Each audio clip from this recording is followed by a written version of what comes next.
Good evening and welcome to Spring Global on Western Spring Television. Now the headlines. Pope Francis calls for an end to the war in Ukraine, saying the world is suffering from a famine of peace. 3 major non-governmental organizations stopped work in Afghanistan after women were banned by the Taliban. Criminal Court of Maldives finds former president out and money laundering. My name is Okwayemuni. Pope Francis called for an end to the war in Ukraine, saying the world is suffering from a famine of peace. In his 10th Christmas blessing, he said people should look beyond the shallow holiday glitter and help the homeless, immigrants, refugees, and the poor. The Pope spoke from the central balcony of St. Peter Basilica to tens of thousands of people on the square below. In an apparent message to Russian President Vladimir Putin, he called on the Lord to enlighten the minds of those who have the power to silence the thunder of weapons and put an immediate end to the senseless war. Francis also called for a resumption of dialogue between Israelis and Palestinians in the Holy Land, the place of Jesus' birth.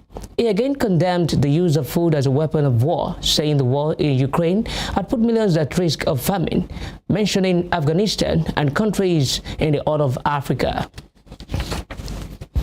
In the meantime, Russian President Vladimir Putin has insisted Moscow is ready to negotiate to end the war, but accused Ukraine and the West of refusing to compromise.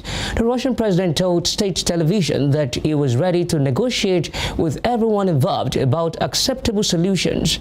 His comments are unlikely to represent a real move forward, as it appears Russia is still unwilling to withdraw its troops from Ukraine, something that Kiev has said is a precondition to returning to the negotiating table.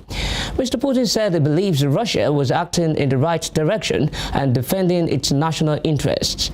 Moscow has insisted its so-called special military operation is aiming to protect Russian-speaking people in Ukraine.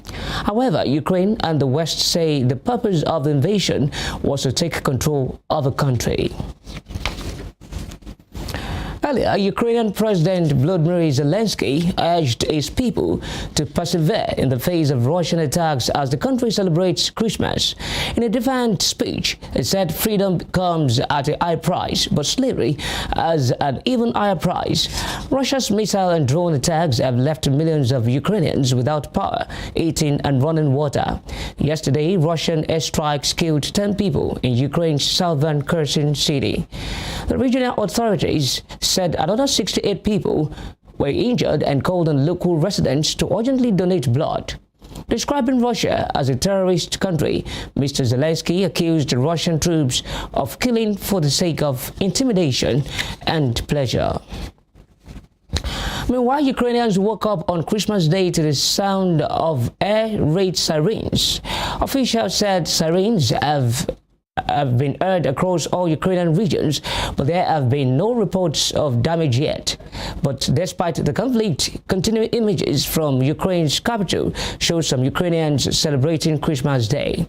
Christmas is usually celebrated on the 7th of January in Ukraine, but some people are holding festivities today instead to break from Russian tradition. Soldiers and civilians were seen taking pictures of a Christmas tree in Soforishka Square, which features an angel in the blue and yellow colors of Ukraine. Similarly, Ukrainian soldiers are still managing to hold festive celebrations, though rather different ones this year. Photos shared by Ukraine's military show a group of soldiers talking into a festive meal, although it is not clear where they are located. More than 1 million Americans and Canadians are facing Christmas Day without power as a massive winter storm continues to pummel North America. A bomb cyclone has brought snow, strong winds, and freezing temperatures. Nearly 250 million are affected, and at least 19 deaths have been linked to the storm that extends more than 3,200 kilometers from Quebec to Texas.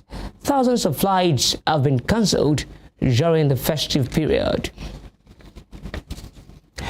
In the United Kingdom, King Charles has attended a Christmas Day church service at Sandringham for the first time as monarch.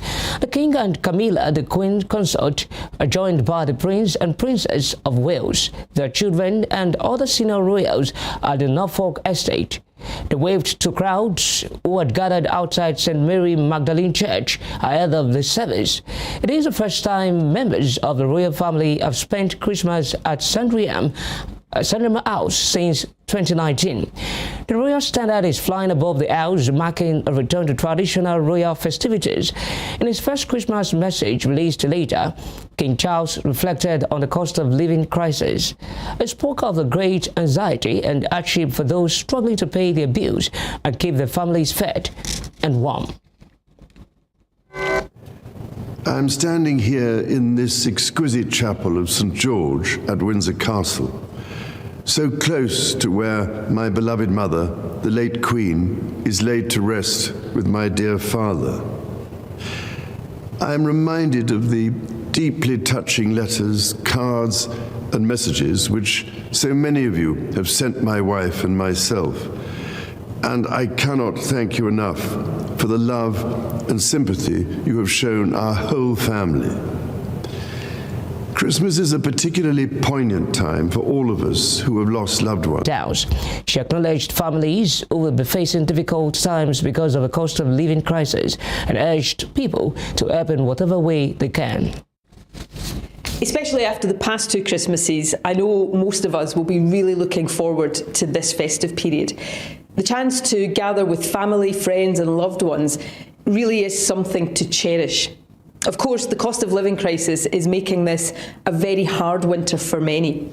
So this Christmas, it's important for all of us to also think about how we can help others, maybe donating to charity if we can, or helping out in our communities, or visiting a neighbour or friend who might be on their own and want some support or company.